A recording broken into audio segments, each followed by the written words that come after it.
നമസ്കാരം പ്രിയപ്പെട്ടവരെ, നമ്മുടെ പുതിയൊരു അധ്യായത്തിലേക്ക് ഏവർക്കും ഹൃദ്യമായ സ്വാഗതം. എല്ലാവരും സുഖമായിരിക്കുമെന്ന് കരുതുന്നു.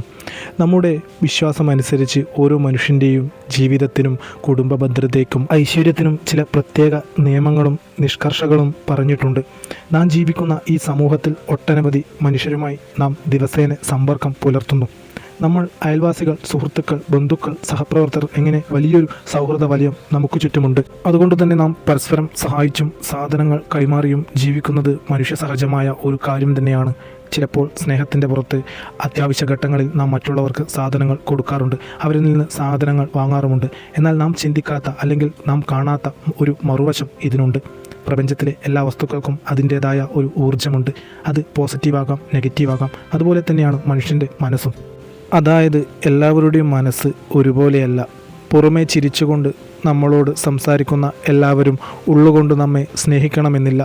അസൂയ, കുശുമ്പ്, പക, നമ്മൾ തകർന്നു കാണണമെന്ന ആഗ്രഹം എന്നിവയൊക്കെ മനസ്സിൽ ഒളിപ്പിച്ചു വെച്ച് പുറമേ പട്ടുപോലെ ചിരിച്ചു കാണിക്കുന്ന ഒട്ടനവധി വ്യക്തികൾ നമുക്കിടയിലുണ്ട്.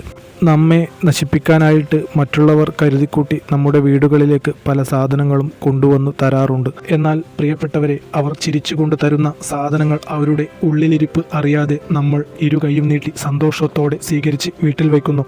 എന്നാൽ അതിനുശേഷം നമ്മുടെ കുടുംബത്തിലുണ്ടാകുന്ന അസ്വാരസ്യങ്ങൾ, സാമ്പത്തിക തകർച്ചകൾ, മാറാരോഗങ്ങൾ, മാനസിക വിഷമങ്ങൾ, ഇങ്ങനെയുള്ള പല ദുരന്തങ്ങളും കടന്നു വരുന്ന സമയത്താണ് ഇതിൻ്റെ ഭവിഷ്യത്ത് എന്താണെന്ന് നാം തിരിച്ചറിയുന്നത്. പലപ്പോഴും വലിയ ബുദ്ധിമുട്ടുകൾ ഉണ്ടാവുമ്പോൾ പോലും എന്താണ് ഇതിന് കാരണമെന്ന് തിരിച്ചറിയാൻ സാധാരണക്കാരായ നമുക്ക് സാധിക്കാറില്ല. പക്ഷേ അത് കൊണ്ടുവന്നു തന്ന ദുഷ്ട മനസ്സു വ്യക്തികൾക്ക് കാര്യമായി അറിയാം. പ്രിയപ്പെട്ടവരെ, നാം നമ്മുടെ ചുറ്റുപാടുമുള്ള ചില ആളുകളുടെ ജീവിതത്തിൽ കാണാറുണ്ട്. വലിയ സന്തോഷത്തോടു കൂടിയും ഐശ്വര്യത്തോടു കൂടിയും ജീവിച്ചവരുടെ മുന്നിലേക്ക് വലിയ ദുരന്തങ്ങൾ കടന്നു വന്ന് അവരുടെ ജീവിതം തകർന്ന് തരിപ്പണമാവുന്നത്. അത്തരത്തിൽ എത്രയെത്ര ജീവിതങ്ങളാണ് ഇതുപോലുള്ള കാര്യങ്ങളിലൂടെ തകർന്നു പോകുന്നത്. എന്നാൽ പല ആളുകൾക്കും ഇത് തിരിച്ചറിയാൻ സാധിക്കുന്നില്ല എന്നതാണ് ദൗർഭാഗ്യകരമായിട്ടുള്ള കാര്യം. എന്നാൽ ഭഗവാൻ നിങ്ങൾക്ക് നിങ്ങളുടെ പ്രാർത്ഥനയുടെയും ഐശ്വര്യത്തിൻ്റെയും നിങ്ങളുടെ വഴിപാടുകളുടെയും ശക്തിയായി ഇത്തരം കാര്യങ്ങൾ, ഇത്തരം സൂചനകൾ നിങ്ങളുടെ മുന്നിലേക്ക് വരുന്നു. അതിനെ അവഗണിക്കുമ്പോഴാണ് വലിയ പ്രയാസങ്ങളും പ്രതിസന്ധികളും ഉണ്ടാകുന്നത്. അതുകൊണ്ട് തന്നെ നിങ്ങളുടെ പ്രാർത്ഥനയുടെ ഫലമായി, നിങ്ങളുടെ വഴിപാടുകളുടെ ശക്തി കൊണ്ട്, ആ ചൈതന്യം കൊണ്ട് നിങ്ങളുടെ ജീവിതത്തിലേക്ക് കടന്നു വരുന്ന ഇത്തരം സൂചനകളെ നിങ്ങൾ വേണ്ട രീതിയിൽ പരിശോധിക്കുക. നിങ്ങളുടെ ജീവിതത്തിൽ എന്തോ ഒരു പ്രയാസം, ഒരു പ്രതിസന്ധി, ഒരു നെഗറ്റീവ് ഊർജ്ജം നിങ്ങൾക്ക് പിന്നിൽ ഉള്ളതുകൊണ്ട് തന്നെയാണ് ഭഗവാന്റെ ഈ സന്ദേശം നിങ്ങൾക്ക് കാണുവാൻ സാധിക്കുന്നത്. ആ സന്ദേശം കേൾക്കാനുള്ള മനസ്സ് നിങ്ങൾക്കുണ്ടാകുന്നത് ഭഗവാന്റെ അനുഗ്രഹമുള്ളത് കൊണ്ട് തന്നെയാണ്. അതുകൊണ്ട് ഇത്തരം ദുഷ്ടശക്തികൾക്ക് എളുപ്പമൊന്നും നിങ്ങളെ കീഴ്പ്പെടുത്തുവാൻ സാധിക്കില്ല. എങ്കിലും ഭഗവാന്റെ കണ്ണൊന്ന് തെറ്റിയാൽ നിങ്ങളുടെ ജീവിതത്തിലേക്ക് ഈ നെഗറ്റീവ് ഊർജ്ജം, ഈ ദുഷ്ടശക്തി ജീവിതത്തിൽ വലിയ അപകടങ്ങൾ, പ്രതിസന്ധികൾ, നിങ്ങൾ പ്രതീക്ഷിക്കാത്ത ദുരന്തങ്ങൾ പോലും സംഭവിച്ചേക്കാം. അതുകൊണ്ട് എൻ്റെ പ്രിയപ്പെട്ടവർ, ഇതിനെ വേണ്ട രീതിയിൽ വിലയിരുത്തുക. നിങ്ങളുടെ ജീവിതത്തിൽ സുരക്ഷിതമാക്കേണ്ട ഉത്തരവാദിത്തം നിങ്ങളുടേത് തന്നെയാണ്. അതുകൊണ്ട് തന്നെ നാം ഇവിടെ പരാമർശിക്കുന്ന കാര്യങ്ങളെ വ്യക്തമായി പരിശോധിക്കുക. നിങ്ങളിതൊരു കഥ കേൾക്കുന്ന ലാഘവത്തിൽ കേട്ടുകൊണ്ട് തള്ളിക്കളയരുത്. നിങ്ങളുടെ കുടുംബത്തിൻ്റെയും നിങ്ങളുടെ ജീവിതത്തെയും ബാധിച്ചേക്കാവുന്ന കാര്യം തന്നെയാണ് ഇവിടെ പരാമർശിക്കുന്നത്. പല ആളുകൾക്കും അവരുടെ ജീവിതത്തിൽ അവർക്ക് ചുറ്റും നിറഞ്ഞു നിൽക്കുന്ന നെഗറ്റീവ് ശക്തിയുടെ ഊർജ്ജത്താൽ ഇത്തരം കാര്യങ്ങൾ കേൾക്കുവാൻ പോലും മനസ്സുണ്ടാവുകയില്ല. അത് അവരുടെ വലിയ തകർച്ചയ്ക്കു തന്നെ കാരണമാവുന്നു. നാം കാണുന്ന പല ദുരന്തങ്ങളും പല അപകടങ്ങളും യാദൃശ്ചികമല്ല. അതെല്ലാം ഇത്തരത്തിലുള്ള ദുഷ്ടശക്തികളുടെ പ്രവർത്തനം കൊണ്ട് സംഭവിക്കുന്നതുമാണ്. ഇതെല്ലാം തിരിച്ചറിയാതെ പോകുന്നത് കൊണ്ടാണ് നാം നേരത്തെ പരാമർശിച്ചതുപോലെ ജീവിതത്തിലേക്ക് നാം പ്രതീക്ഷിക്കാത്ത ദുരന്തങ്ങൾ കടന്നു വരുന്നത്. പ്രിയപ്പെട്ടവരെ, അത്തരത്തിൽ നിങ്ങളുടെ ജീവിതം തകർന്നുകൂടാ. നിങ്ങൾക്ക് ഭഗവാന്റെ അനുഗ്രഹമുണ്ട്, നിങ്ങളുടെ പ്രാർത്ഥനകൾക്ക് ശക്തിയുണ്ട്, നിങ്ങളുടെ വഴിപാടുകൾക്ക് ഊർജ്ജമുണ്ട്, നിങ്ങൾക്കൊപ്പം ഭഗവാന്റെ ചൈതന്യമുണ്ട്. അതുകൊണ്ട് തന്നെ നിങ്ങൾ പുറകോട്ട് പോകുവാൻ പാടില്ല.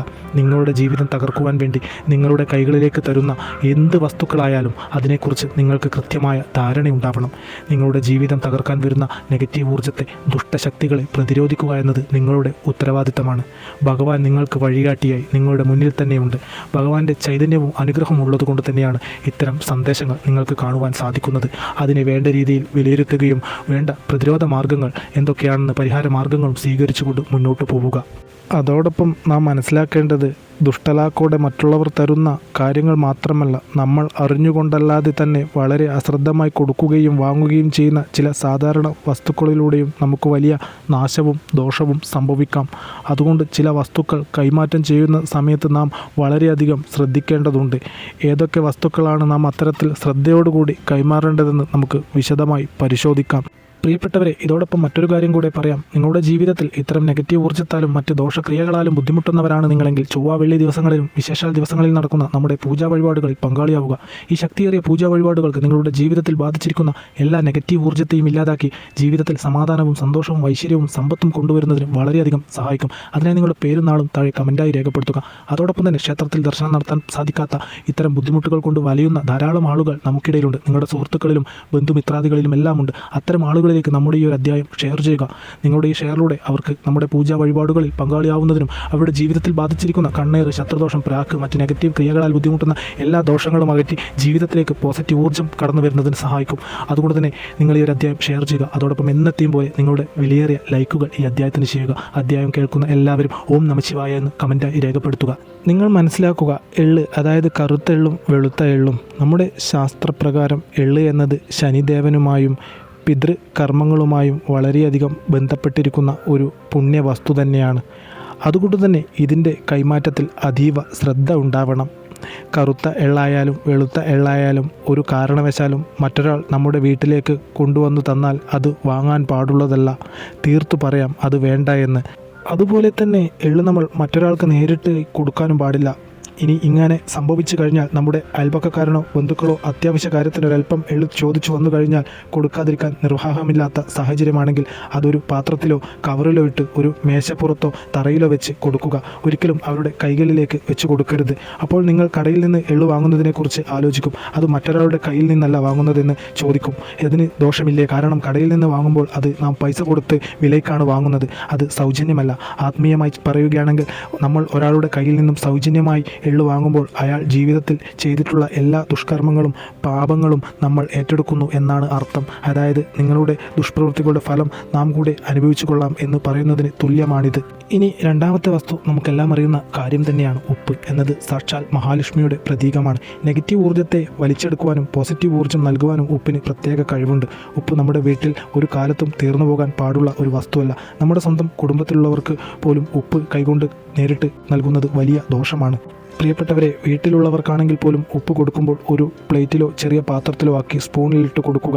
മറ്റുള്ളവർക്ക് അത്യാവശ്യ ഘട്ടത്തിൽ കൊടുക്കേണ്ടി വന്നാൽ മേശപ്പുറത്തോ തറയിലോ പാത്രത്തിലോ വെച്ച് അവരോടത് എടുക്കാൻ പറയുക.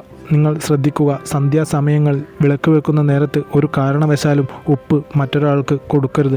മഹാലക്ഷ്മിയുടെ സാന്നിധ്യമുള്ള ഉപ്പ് ആ നേരത്ത് കൊടുക്കുന്നത് നമ്മുടെ വീട്ടിലെ മഹാലക്ഷ്മിയെ പടിയിറക്കി വിടുന്നതിന് തുല്യമാണ്. ഉപ്പ് നേരിട്ട് കൈമാറിയാൽ നമ്മുടെ സൽക്കർമ്മങ്ങളും ദുഷ്കർമ്മങ്ങളും എല്ലാം മറ്റുള്ളവരിലേക്ക് പോവുകയും നാം ഒന്നുമില്ലാത്തവരായി തീരുകയും ചെയ്യുന്നു. ഇനി മൂന്നാമത്തെ വസ്തു മുട്ടയാണ്. മുട്ട എന്നത് തന്ത്രപരമായ കാര്യങ്ങൾക്കും ആഭിചാര ക്രിയകൾക്കും എളുപ്പത്തിൽ ഉപയോഗിക്കാൻ കഴിയുന്ന ഒരു വസ്തുവാണ്. ആരെങ്കിലും ഫ്രീ ആയി നമ്മുടെ വീട്ടിലേക്ക് മുട്ട കൊണ്ടു തന്നാൽ വാങ്ങരുത്. നമ്മൾ മറ്റൊരാൾക്ക് ദാനമായിട്ടോ ഫ്രീ ആയിട്ടോ മുട്ട നൽകാനും പാടില്ല. ദുഷ്ടബുദ്ധികൾ മുട്ടയിൽ കൂടോത്രമോ ആഭിചാര ക്രിയകളോ ചെയ്ത് അല്ലെങ്കിൽ അവരുടെ ദുഷ്ടമനസ്സാൽ നാം തകരണമെന്ന് ചിന്തയോടുകൂടി തരുകയാണെങ്കിൽ അത് നാം സ്വീകരിക്കുന്നതിലൂടെ നമ്മുടെ കുടുംബത്തിൽ വലിയ തകർച്ചകളും പ്രതിസന്ധികളും ഉടലെടുക്കും. ഉയർച്ചയിൽ അസൂയപ്പെടുന്നവർ ചിരിച്ചുകൊണ്ട് തരുന്ന മുട്ട നമ്മുടെ നാശത്തിന് കാരണമാവും. നിങ്ങൾക്ക് മുട്ട കൊടുക്കണമെന്നുണ്ടെങ്കിൽ അല്ലെങ്കിൽ വീട്ടിൽ കോഴിയൊക്കെ ഉണ്ടായിട്ട് ബന്ധുക്കൾക്ക് കൊടുക്കാനാണെങ്കിൽ പോലും അവരിൽ നിന്ന് 1 രൂപയുടെ നാണയമെങ്കിലും വാങ്ങിയിട്ട് മാത്രം മുട്ട നൽകുക. നമ്മൾ നിസ്സാരമായി കാണുന്ന പല വസ്തുക്കൾക്കും നമ്മുടെ ജീവിതത്തെ തകർക്കുവാനുള്ള കഴിവുണ്ട്. അതുകൊണ്ട് ഒന്നും തന്നെ നിസ്സാരമായി കാണരുത്. നിങ്ങളുടെ ജീവിതത്തിൽ ഏതോ രീതിയിലുള്ള ഒരു നെഗറ്റീവ് ഊർജ്ജം പ്രവർത്തിക്കുന്നുണ്ട്. അതുകൊണ്ട് തന്നെയാണ് നിങ്ങളുടെ മുന്നിലേക്ക് ഭഗവാൻ ഈ സന്ദേശം നൽകുന്നത്. ആ ഊർജ്ജത്തെ ഇല്ലാതാക്കുക എന്നത് നാം നേരത്തെ പരാമർശിച്ചതുപോലെ നിങ്ങളുടെ ഉത്തരവാദിത്തമാണ്. നിങ്ങളുടെയും നിങ്ങളുടെ കുടുംബത്തിൻ്റെയും സുരക്ഷ നിങ്ങളുടെ കൈകളിൽ തന്നെയാണ്. അതുകൊണ്ട് തന്നെ നിങ്ങൾ ഈ അധ്യായം കേൾക്കുകയാണെങ്കിൽ തീർച്ചയായും ഈ ഒരു ഇടവമാസം നിങ്ങൾ കുടുംബക്ഷേത്രത്തിൽ ദർശനം നടത്തി വഴിപാടുകൾ ചെയ്ത് പ്രാർത്ഥിക്കുക. ഇത്തരം കുടുംബത്തെ ബാധിച്ചേക്കാവുന്ന ദോഷങ്ങളിൽ നിന്ന് നിങ്ങളെ രക്ഷപ്പെടുത്തുന്നത് നിങ്ങളുടെ കുലദേവത തന്നെയായിരിക്കും. നിങ്ങളുടെ ഉയർച്ചകളിലും താഴ്ചകളിലുമെല്ലാം ആ ദേവതയുടെ അനുഗ്രഹം നിങ്ങൾക്കുണ്ടാവും. അതുകൊണ്ട് ഒരു കാരണവശാലും നിങ്ങൾ കുലദേവതയെ മറന്നുപോകാൻ പാടുള്ളതല്ല. അവിടെ ദോഷകാര്യങ്ങളുണ്ട് എങ്കിൽ അതിനുവേണ്ട പരിഹാരങ്ങൾ സ്വീകരിച്ച് ദോഷങ്ങളെല്ലാം ഇല്ലാതാക്കി സന്തോഷത്തോടെ പോകേണ്ടത് നിങ്ങളുടെ ഉത്തരവാദിത്തം തന്നെയാണ്. സ്വന്തം ഉത്തരവാദിത്തത്തിൽ നിന്ന് ഒഴിഞ്ഞു മാറരുത്. അത് വലിയ നാശത്തിന് കാരണമാവും. ഇനി നാലാമത്തെ വസ്തു നാരങ്ങയാണ്. ചെറുനാരങ്ങ നെഗറ്റീവ് ഊർജ്ജത്തെയും ദൃഷ്ടിദോഷങ്ങളെയും ആവാഹിക്കാൻ ഉപയോഗിക്കുന്ന ഒന്നാണ്. വീട്ടിൽ ഒരാൾ വന്ന് ചെറുനാരങ്ങയോ പുള്ളിയുള്ള മറ്റ് വസ്തുക്കളോ നേരിട്ട് തന്നാൽ അത് കൈപ്പറ്റരുത്. അത് വളരെ അശുഭ ലക്ഷണമാണ്. നമ്മൾ മറ്റൊരാൾക്ക് നാരങ്ങ നേരിട്ട് എടുത്തു കൊടുത്താൽ നമ്മുടെ കൈക്കുള്ളിലുള്ള എല്ലാ സൗഭാഗ്യങ്ങളും അതോടുകൂടി നഷ്ടപ്പെടുമെന്ന് ശാസ്ത്രം പറയുന്നു. കൊടുക്കാൻ നിർബന്ധരാകുന്ന സാഹചര്യത്തിൽ നേരിട്ട് കയ്യിലേക്ക് കൊടുക്കാതെ ഒരു പാത്രത്തിൽ വെച്ച് ടേബിളിൻ്റെ മുകളിലോ തറയിലോ അവർക്ക് സ്വയം എടുക്കാൻ പാകത്തിന് വെച്ച് കൊടുക്കുക. ഇനി അടുത്തത് എണ്ണയാണ്. എണ്ണയും ശനി ഭഗവാനുമായി ബന്ധപ്പെട്ടതും നെഗറ്റീവ് ഊർജ്ജത്തെ മാറ്റാൻ ഉപയോഗിക്കുന്നതുമായ ഒരു വസ്തുവാണ്. എണ്ണ കൈമാറുമ്പോൾ അതീവ ശ്രദ്ധ വേണം. എണ്ണ കുപ്പിയിലോ ഗ്ലാസ്സിലോ പകർന്ന് മറ്റൊരാൾക്ക് നൽകുമ്പോഴോ വാങ്ങുമ്പോഴോ നേരിട്ട് കയ്യിലേക്ക് കൊടുക്കുന്നത് ശരിയല്ല. മുൻപ് പറഞ്ഞതുപോലെ ടേബിളിൻ്റെ മുകളിലോ തറയിലോ വെച്ചുകൊണ്ട് അതെടുക്കാൻ പറയുക. ഇനി ആറാമത്തെ വസ്തു വറ്റൽമുളകാണ്. ചുവന്ന വറ്റൽമുളക് ഒരു കാരണവശാലും മറ്റൊരാൾക്ക് നേരിട്ട് കൊടുക്കുവാനോ വാങ്ങാനോ പാടില്ല. മറ്റൊരാളുടെ കയ്യിൽ നിന്ന് നമ്മൾ വറ്റൽമുളക് വാങ്ങുമ്പോൾ ആ വ്യക്തിക്ക് എത്രമാത്രം ശത്രുക്കളുണ്ടോ ആ ശത്രുക്കൾ അവരുടെ ദോഷങ്ങളും നമ്മളിലേക്ക് വരും എന്നാണ് അതിൻ്റെ ഒരു വിശ്വാസം. കൂടാതെ ഇത് സർവനാശത്തിനും കടുത്ത ദാരിദ്ര്യത്തിനും വഴിമുട്ടലുകൾക്കും കാരണമാവും. അതുകൊണ്ട് തന്നെ ഇത്തരം കാര്യങ്ങൾ ശ്രദ്ധിക്കേണ്ടതുണ്ട്. ഇനി നിങ്ങൾ കൈമാറ്റം ചെയ്യുമ്പോൾ ശ്രദ്ധിക്കേണ്ട മറ്റൊരു വസ്തുവാണ് കത്തി അല്ലെങ്കിൽ ഇരുമ്പ് വസ്തുക്കൾ. കത്തി, കത്രിക പോലുള്ള മൂർച്ചയുള്ള വസ്തുക്കളോ ഇരുമ്പ് സാധനങ്ങളോ മറ്റൊരാളിൽ നിന്ന് സമ്മാനമായിട്ട് പോലും വാങ്ങരുത്. അത് വലിയ ദോഷം ചെയ്യും. ആർക്കെങ്കിലും കത്തി കൊടുക്കേണ്ടി വന്നാൽ നേരിട്ട് കയ്യിൽ കൊടുക്കാതെ തറയിലോ മേശപ്പുറത്തോ വെച്ചതിന് ശേഷം എടുക്കാൻ പറയുക. കൂടാതെ അനാവശ്യമായി ഒരുപാട് കത്തികൾ വീട്ടിൽ വാങ്ങിക്കൂട്ടരുത്. ആവശ്യത്തിന് മാത്രമുള്ളത് വാങ്ങി സൂക്ഷിക്കുക. പ്രിയപ്പെട്ടവരെ, നാം ഇവിടെ പരാമർശിച്ച കാര്യങ്ങൾ കേൾക്കുമ്പോൾ ചിലർക്കെങ്കിലും ഇതൊക്കെ വെറും അന്ധവിശ്വാസമല്ലേ എന്ന് തോന്നാം. എന്നാൽ ഭാരതീയ സംസ്കാരത്തിലും തച്ചുശാസ്ത്രത്തിലും ജ്യോതിഷത്തിലും ഇതിനെല്ലാം വ്യക്തമായ അർത്ഥങ്ങളുണ്ട്. പ്രകൃതിയിലെ ഊർജ്ജ കൈമാറ്റ സിദ്ധാന്തങ്ങൾ അനുസരിച്ച് ഈ നിയമങ്ങൾ ഉണ്ടാക്കിയിട്ടുള്ളതാണ്. നമ്മൾ നിസ്സാരമെന്ന് കരുതുന്ന ഈ വസ്തുക്കൾ നാം അറിഞ്ഞോ അറിയാതെയോ നേരിട്ട് കൈമാറുന്നത് വലിയ നാശമാണ് നമ്മുടെ ജീവിതത്തിലേക്ക് ക്ഷണിച്ചു വരുത്തുന്നത്. അതുകൊണ്ട് തന്നെയാണ് ഭഗവാൻ നിങ്ങളുടെ ജീവിതത്തിൽ പല അനിഷ്ടങ്ങളും സംഭവിക്കുന്നതിൻ്റെ മുന്നോടിയായി ഇത്തരം സൂചനകൾ നൽകുന്നത്. നിങ്ങൾ വിശ്വസിക്കുന്നവരെല്ലാവരും നിങ്ങളുടെ മിത്രങ്ങളല്ല. നിങ്ങളുടെ നാശം ആഗ്രഹിക്കുന്നവരും നിങ്ങൾക്കൊപ്പമുണ്ട്. അവരുടെ ചില പ്രവർത്തനങ്ങൾ നിങ്ങളുടെ ജീവിതത്തെ സാരമായി ബാധിക്കും. അതുകൊണ്ട് ജീവിതത്തിൽ ചെയ്യുന്ന എല്ലാ കാര്യങ്ങളും പരിശോധിച്ച് ആത്മശുദ്ധിയോടുകൂടി നിങ്ങൾ വേണ്ട മുൻകരുതലോടുകൂടി ചെയ്ത് മുന്നോട്ട് പോവുക. പ്രിയപ്പെട്ടവരെ, നാം ഈ ലോകത്ത് ജീവിക്കുമ്പോൾ നമ്മൾ മറ്റുള്ളവരെ സ്നേഹിക്കുകയും സഹായിക്കുകയും വേണം. അതിൽ തെറ്റില്ല. എന്നാൽ നമ്മുടെ കുടുംബത്തിൻ്റെ സുരക്ഷിതത്വവും ഐശ്വര്യവും തകർക്കുന്ന രീതിയിലാവരുത് ആ സഹായങ്ങൾ. മറ്റുള്ളവരുടെ മനസ്സിലെ അസൂയയോ ദോഷങ്ങളോ നമ്മുടെ വീട്ടിലേക്ക് വരാതിരിക്കാൻ ഈ ലളിതമായ കാര്യങ്ങൾ ഓർത്തു വെക്കുക. ഭഗവാന്റെ സന്ദേശം നിങ്ങളുടെ സുരക്ഷയ്ക്കായതുകൊണ്ട് തന്നെ നിങ്ങൾ ഈ ഒരു അധ്യായം കേൾക്കുന്നവരാണെങ്കിൽ ഈ ഒരു ഇടവമാസം ശിവക്ഷേത്രത്തിൽ ദർശനം നടത്തി മൃത്യുഞ്ജയ ഹോമവും കൂവളമാലയും സമർപ്പിച്ച് പ്രാർത്ഥിക്കുക. ജീവിതത്തിൽ അത് വലിയ ഐശ്വര്യവും ആ ചൈതന്യം നിങ്ങളുടെ ജീവിതത്തിലുടനീളം പ്രതിഫലിക്കുകയും ചെയ്യും. നിങ്ങൾ മറ്റുള്ളവരുടെ ജീവിതം തകരണമെന്ന് ആഗ്രഹിക്കുകയോ നിങ്ങളുടെ വ്യക്തിവൈരാഗ്യത്തിൻ്റെ പേരിൽ മറ്റൊരാളെക്കുറിച്ച് നിങ്ങളുടെ പ്രാർത്ഥനയിൽ ഉൾപ്പെടുത്തി അവരുടെ നാശം കാണണമെന്നോ പ്രാർത്ഥിക്കരുത്. അത് നിങ്ങളുടെ തകർച്ചയ്ക്ക് കാരണമാവും. നിങ്ങളുടെ തകർച്ചകൾ ആഗ്രഹിക്കുന്നവർക്ക്, നിങ്ങളുടെ തകർച്ചയ്ക്കായി പ്രവർത്തിക്കുന്നവർക്ക് ഈ പ്രപഞ്ചം തിരിച്ചടി നൽകും. കാലത്തിൻ്റെ കണക്ക് പുസ്തകത്തിൽ അവർക്ക് കൃത്യമായ ഒരു ഇടമുണ്ടാകും. അതിൻ്റെ കണക്കുകൾ കാലം ചോദിക്കുക തന്നെ ചെയ്യും. ശത്രു വലിയ ശക്തനായാലും എത്ര വലിയ സമ്പന്നനായാലും കാലം കണക്ക് ചോദിക്കാതെ കടന്നു പോവുകയില്ല. പ്രിയപ്പെട്ടവരുടെ, നിങ്ങളുടെ ഏവരുടെയും ജീവിതത്തിൽ സമാധാനവും സന്തോഷവും ഐശ്വര്യവും സമ്പത്തും നിറഞ്ഞു നിൽക്കട്ടെ എന്ന് നാം ഭഗവാനോട് പ്രാർത്ഥിക്കാം. നമ്മുടെ പ്രാർത്ഥനകളിൽ നിങ്ങളെ ഉൾപ്പെടുത്താം. ഇത്തരം വിശ്വാസ സംബന്ധമായ അറിവുകൾ നിങ്ങളിലേക്ക് എത്തുന്നതിന് ഈ ചാനൽ പിന്തുടരുക. നന്ദി, നമസ്കാരം.